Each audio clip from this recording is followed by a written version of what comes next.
an incident from the Prophet ﷺ's life in which he said on one occasion when he saw an individual lying on the ground by the name of Ya'ish ibn Tikhafa. He saw him lying on the ground on his stomach.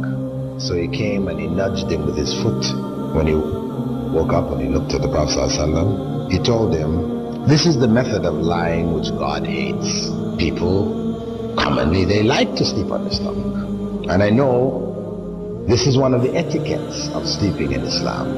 And I remember on one occasion when I was in Panama, teaching a course there in etiquettes, Islamic etiquettes, and I spoke on this. Afterwards, people asked me, why? Why is it disliked to sleep on your stomach? And I really didn't have an answer. Anyway, I just told them, hey, Prophet ﷺ said, God hates it, dislikes it, better you don't do it. From there, I was flying to Guyana to do a course in Guyana also.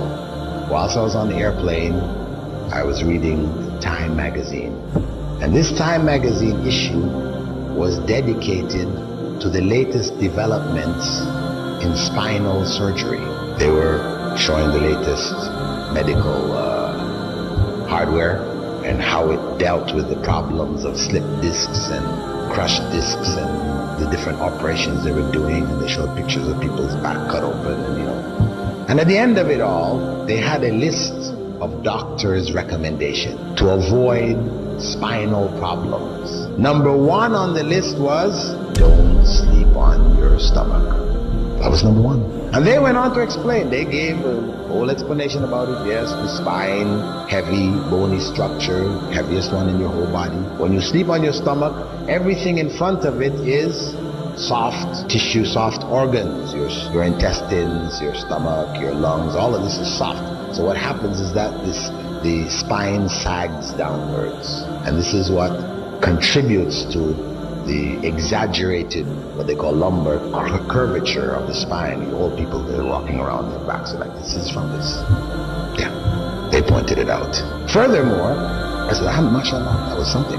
Then that was like 1981 when I came across that. Alhamdulillah, from then on I used to mention it in lectures and so on. So people could see, this is benefits there, something that you can't imagine. 1,400 years ago, Muslims, when the Prophet ﷺ said, don't do it because it's hated by Allah, they stopped doing it.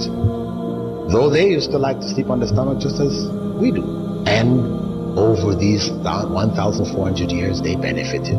All the people who didn't do it were harmed in one way or another. So I said, mashallah, and that's how we should approach the things which Allah has prohibited and disliked. That it's better not to do it. Stay away from it because there's harm in it, even if we can't see where the harm is.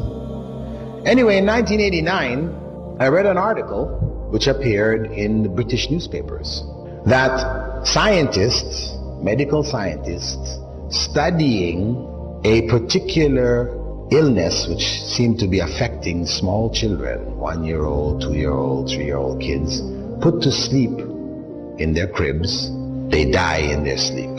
They call it crib death or sudden death syndrome, SDS, different names they give to it. But they didn't know why, what was causing. So medical researchers did some statistical studies. They sent out researchers to people whose children had died, and they gathered up information about what the circumstances of the home was, what type of beds they put them in, what was the temperature of the rooms, all kinds of information. Anything they could think of that was related to the circumstance in which the child went to sleep that might possibly have a common factor, which would then be the danger factor.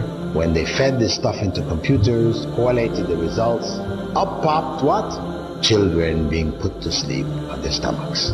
So they made a major announcement across England, front page news. Doctors warn parents, do not put your children to sleep on their stomachs.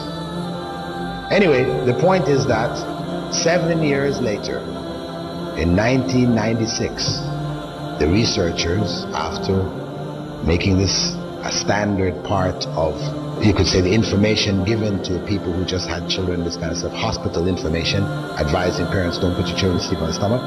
and this countrywide campaign to make this known, they found that after 7 years, the rate of cot death had dropped by some 68 or something like this percent. It had dropped drastically. So, alhamdulillah, here is further evidence that Prophet Muhammad 1,400 years ago, when nobody had any idea of what harm there was, how did the Prophet know that God hated him? Do you think he just looked at the person and said, I think God hates this? Let me tell him God hates this. No. Obviously, Angel Gabriel came and told him, when he saw the man lying there, he told him that Allah hates lying on the stomach. So he passed on that revelation that came to him.